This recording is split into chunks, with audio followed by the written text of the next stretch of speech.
हर महादेव। वाह, आप का सुनब जा भैया।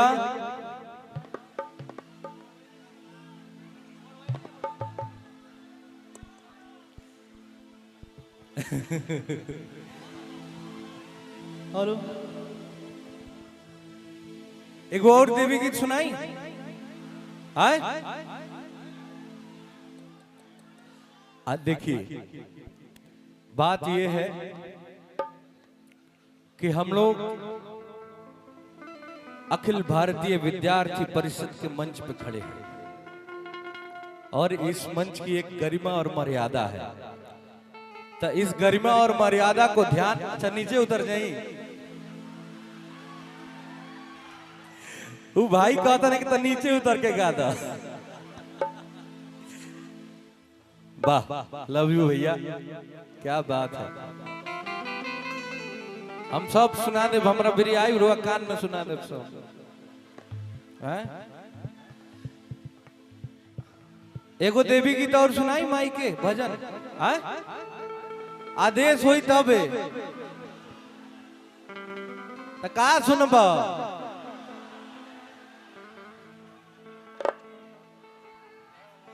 अभी देखिए आप लोग हमारे ऊपर भरोसा रखते हैं, है ना? भरोसा है ना भाई पे? अरे मत कस के बोलो लोग यार, हमके शंका होता। हाँ हम सुनावा तो नहीं अपना मन से कुछ गीत रुआ सबके, हमरा विश्वास बा बढ़िया लागी, ठीक ना? हम वो सुनाए भी रुआ सब कहत नहीं जा, ठीक ना? ठीक बा भैया जी सर में जा।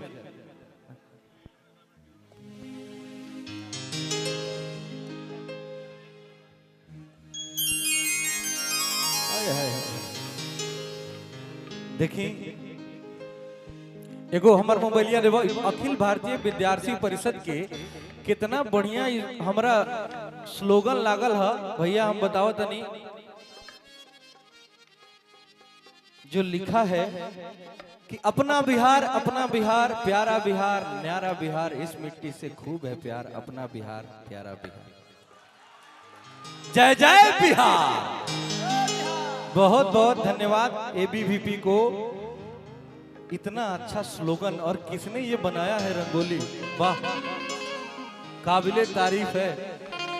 जो भी बनाए हैं याज्ञवल्क भैया, जो भी बनाए हैं भाइयों को थोड़ा भेजिएगा, हम अपने हाथ से सम्मानित करना चाहते हैं भाइयों।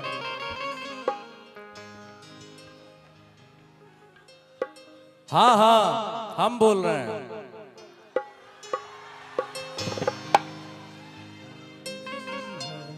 माई से एगो भक्त कहत भैया कि जाने जहान मैया, माई हो कि जाने जहान मैया का कि दानी बड़ी हैरौआ, जाने जहान मैया कि दानी बड़ी हैरौआ, जाने जहान मैया, दानी बड़ी हैरौआ, जाने जहान मैया, जाने जहान मैया, दानी बड़ी हैरौआ, रौआ जाने जहान मैया,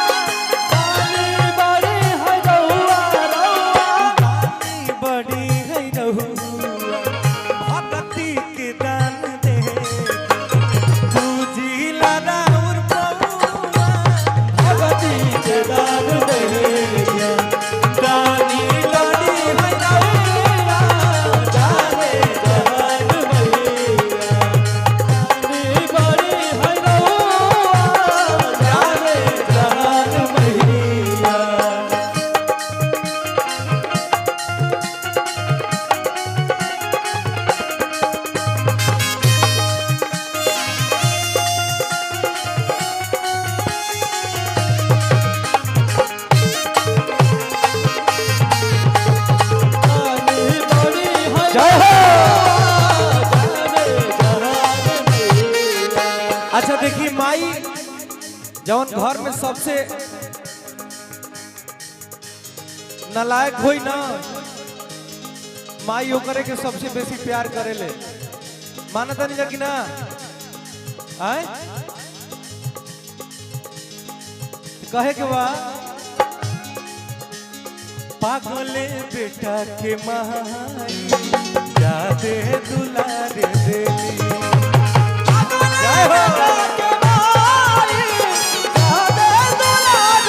भैया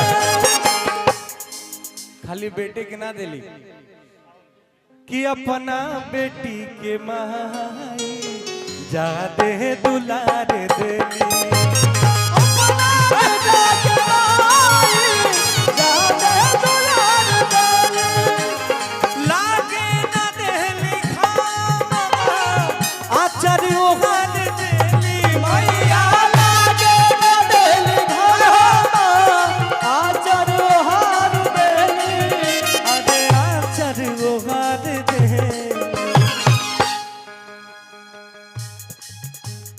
डूबे न देली नहीं, डूबे न देली नहीं, भले पानी होके डूबौआ जाने जहान भैया दानी करी है रहुआ जाने जहान भाई हो दानी करी है रहुआ जाने जहान भैया।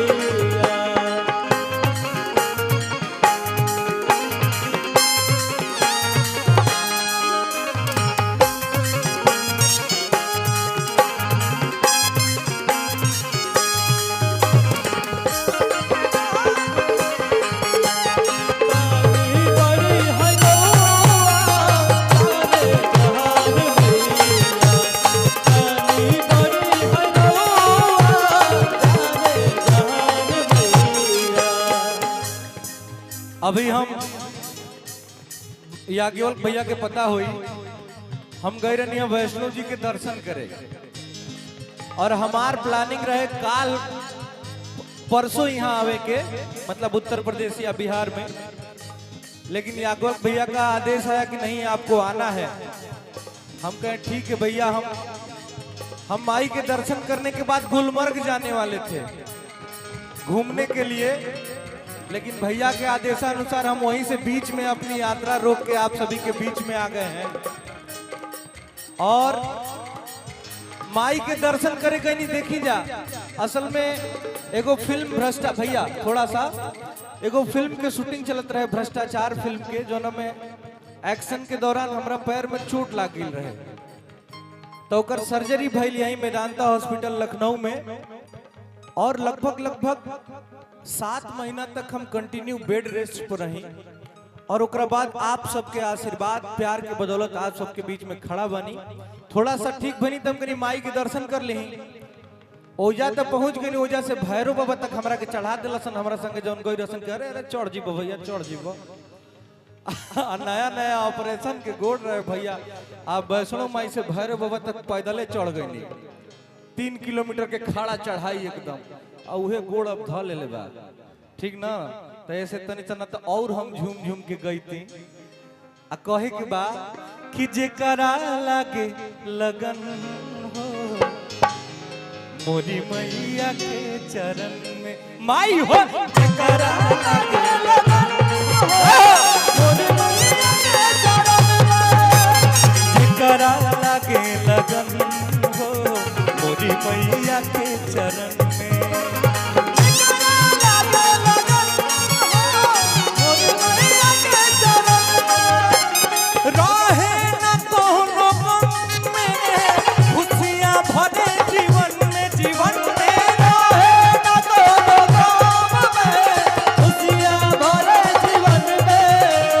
खुशियां भरे जीवन पंकज रितेश सुमिरे, पंकज रितेश सुमिरे, माई हो तोहरे नाउ